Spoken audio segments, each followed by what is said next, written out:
dia 21 de desembre del 1932, la ciutat de Castelló acollí la signatura d'un document cabdal per a la unitat efectiva de la llengua catalana al País Valencià.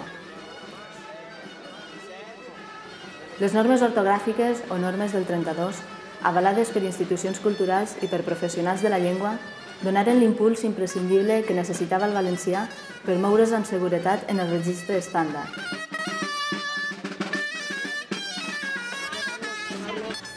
Més de 3 quarts de segle després, però, l'efemèride de les normes del 32 també és, segueix sent, motiu de reivindicació i de lluita contra la marginació i la desídia que practica el govern valencià envers la llengua pròpia.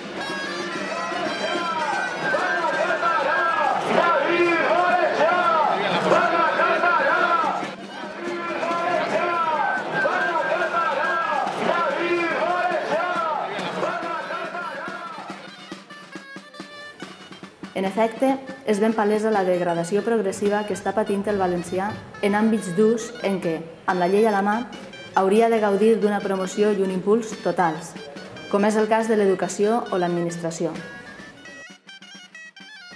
El Partit Popular, amb el vistiplau del PSPB, trepitja la legalitat quan li convé i no dubta a fer xitxines la dignitat i l'autoestima de milions de valencianoparlants.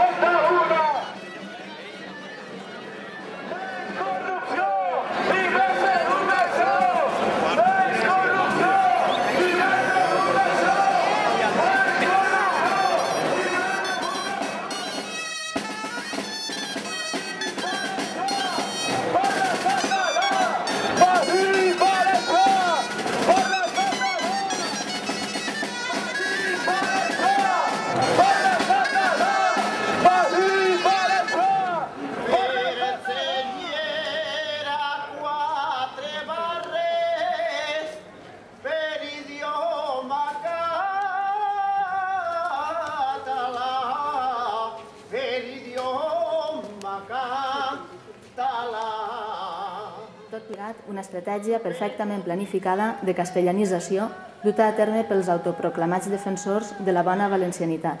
Això és, regionalista i corcada d'autoodi. Així, davant les pràctiques lingüicides promogudes pels governants valencians, l'esquerra independentista de la Plana ha programat una sèrie d'actes per commemorar les normes del 32 i, alhora, seguir amb la lluita incansable de reivindicació i dignificació del valencià en tots els àmbits.